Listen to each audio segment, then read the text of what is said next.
I will now recognize, so much time as he may consume, the gentleman from Colorado, Mr. Lopez, please. Thank you, Representative Moore.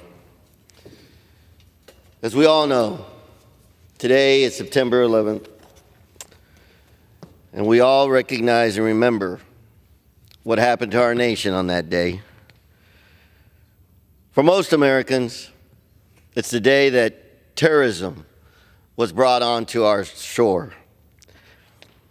And it was the beginning of America fighting against terrorist attacks.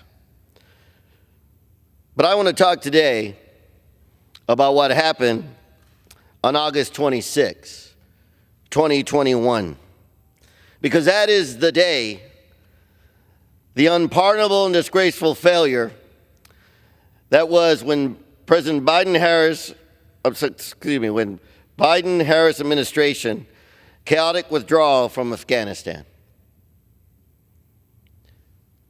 When we look at what happened that day, as a veteran, I watched and saw a commander-in-chief abandon America's sons and daughters. That's not a commander-in-chief. A commander-in-chief stands tall and never leaves a soldier behind, never leaves an American citizen behind. And yet that's exactly what that administration did. So who is lower than a thief who steals the honor of his countrymen? Who is more abhorrent than a man who betrays their friends and gives comfort to his enemies?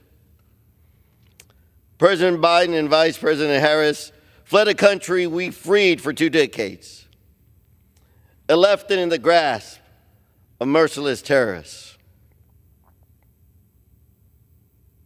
Why did we have to lose 13 brave American service members? We didn't. We lost them because there was no real plan on how to get out of Afghanistan.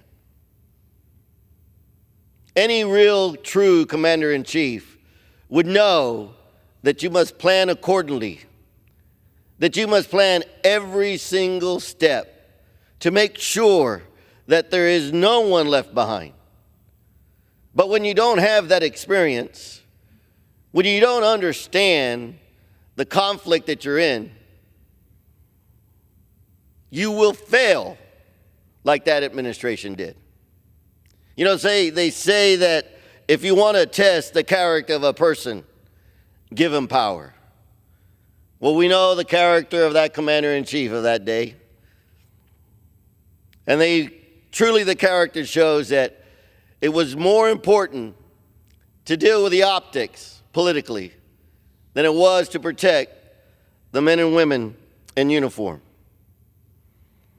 I'm here to tell you that I firmly believe, and a lot of Americans believe, and a lot of veterans that I know, friends, sons of my fellow brothers and sisters that served, they truly believe that the blood of these Americans is on the hands of Mr. President and Madam Vice President. You know, I talked to veterans that served in Afghanistan, and they talk about when they saw what was going on, when they saw it on the TV. It was a gut-wrenching thing to see because they had been there for years. They had deployed more than once or twice to stand tall and protect. And to see what happened tore them apart. It is difficult to encourage the young men and women to serve in our military when we have a commander-in-chief that abandons them. Billions of American taxpayer dollars in the form of advanced military weapons and equipment fell directly into the hands of terrorists to be used to target our allies and our troops. And yet they don't want to talk about that. They don't want to talk about the billions of dollars that were left behind. And worse was the fate of our Afghan allies, who dedicated their lives to the betterment of their country, only to be brutally murdered when we pulled out and the Taliban came to power. I know individuals that helped America, and their families were left behind. And they asked me, why did this occur? How can America allow this to happen? And I wish I had an answer for them, but the only thing I can tell them is it happened because we had lack of courage. It happened because we had no foresight.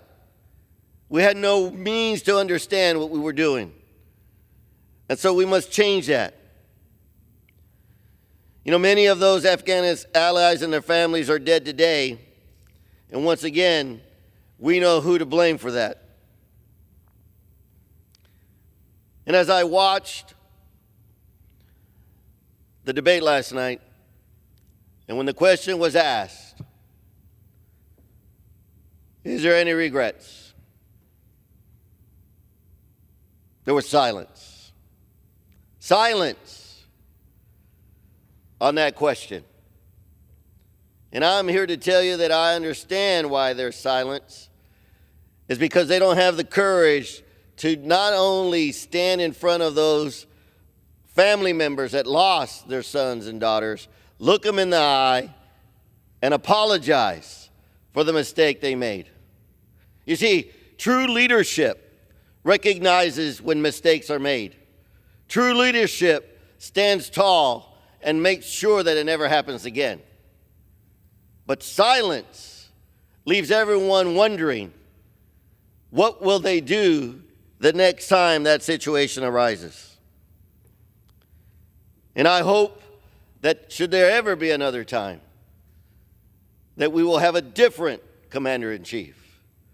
Someone that truly understands how to protect, how to defend, and how to make America proud again when we send our sons and daughters into the battlefield. Those mistakes will make America look weak on the world stage, and we know that they have. Our credibility with our allies and everyone we've ever made promises to have been severely damaged, emboldening our adversaries around the globe. And shamefully, our chaotic withdrawal has weakened the morale of our service members. And rightfully so. You know, when I served, I wore my uniform with honor. I wore it proudly because I believed in America, and I believed that the commander-in-chief would always have my back.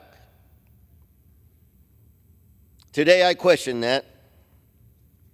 I question where the loyalty is of those individuals that made those decisions on that day. You see, those perilous days in August of 2021 will always remain a stain on that administration's legacy for the lack of leadership. But make no mistake, it's a stain on our flag.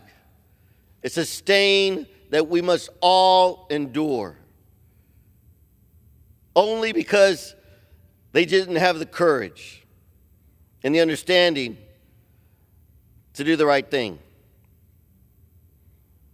How do you explain to the family members that they lost their loved ones for no real reason? How do you explain that? And this is why they refuse to even acknowledge the family members, because there is no explanation. President Biden and Vice President Harris cannot undo the damage and the pain that they've caused. But they could speak honestly to the American people about the facts of this failure. I urge them in the strongest terms to do that, because the American people deserve the real truth. Thank you, and I yield back.